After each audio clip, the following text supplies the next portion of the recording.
My name is Lituma. I am the co-founder of Latinxhikers, where I organize hikes for Latinx community. I also do content on social media. I was born in New York, raised in the city, then moved to Georgia. I'm a first generation here in the United States. My parents are from Ecuador, and growing up, my parents just worked all the time. You know, leisure was minimal. We didn't really do family vacations. Because they were so busy, they didn't have time to take us up to the North Georgia mountains. And when I got older and I started doing like outdoor things, I would try to get my parents to come up there with me, and they're like, that's a waste of time. If you drive there and drive back, that's 4 hours total. Like, I could be doing something productive instead.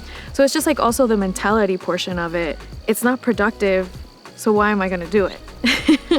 That's definitely a barrier to entry, and I know there's many others. Like safety. Driving up towards the North Georgia mountains is very intimidating as a person of color. Like, you pass a whole bunch of Confederate flags, and just whenever you go into gas stations, people kind of look at you funny and you don't feel welcomed. And it's not like the trails are telling us, hey, don't come here. It's like the people in the area aren't welcoming or as welcoming as they would be to somebody else who looks different. I think my pathway towards adventure has been, a lot of it I can credit towards social media, because I would see those beautiful photos, and it took me a while to realize that all these places are pretty accessible and close by to where I live. I love social media, and I know it gets a lot of negative attention, but honestly, like, most of my friends right now that are into outdoorsy things, I've made through Instagram. And I think that's the beauty of it, is that you connect with people that you usually wouldn't have access to.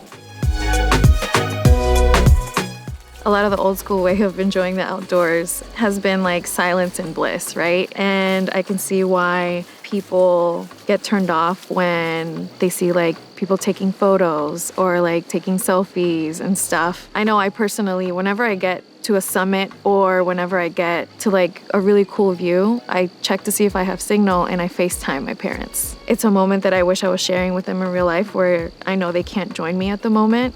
So I call them and I FaceTime them. I don't think technology in the outdoors is a bad thing, especially because it can connect you to so many other people. Latinxhikers started 4 years ago with my partner, Adriana Garcia, who has a completely different story than I do, because she's been doing outdoorsy things and camping most of her life. Like, that's how she was raised. Instead of going to the bars, which in Atlanta, that's all there is to do, she'd be like, Luz, let's go backpacking. So she really pushed me to do different things, and I would be so excited to join her.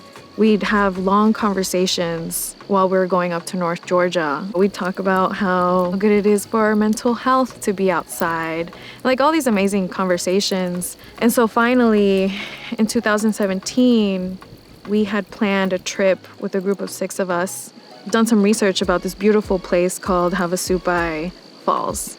And we hiked in. It was like difficult. No, it wasn't difficult. It was just like a long 10 miles. And we got there, and for some reason, we were just like, wow, this place is freaking awesome. Nature-wise, was it beautiful? But everybody around us just so happened to be brown as well. But there were other like Spanish speakers there. And we didn't pinpoint that it was that. But later on down the line, we're like, dude, that's why we felt so good there, is because everybody was kind of similar around us. And we weren't like the different people there. And it wasn't until we had left Havasupai and gone to Zion National Park like 2 days later, where we looked at each other and we're like, Latinxhikers, like, this is it.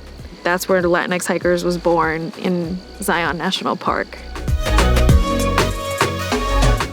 Latinxhikers, as a co-founder, I create events, affinity spaces. We invite BIPOC plus allies. Affinity spaces are essentially, it feels good to be around other people who have a similar identity as you. The comfort level is way more than somebody who might not understand why you do certain things. I think that's the major part of why we get together, is like to establish community.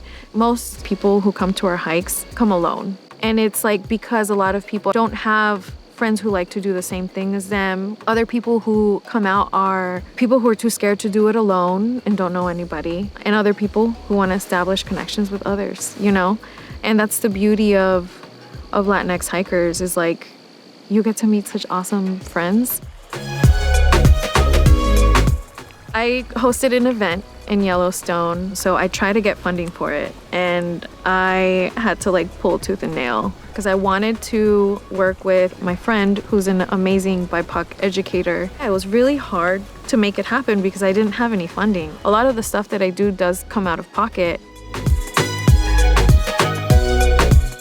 There are a lot of barriers to entry in the Latinx community. Tours and guides aren't prioritized. It's not something that I will prioritize. So I want to create a space where I will pay for that and bring people out with me in a nice group where you feel comfortable.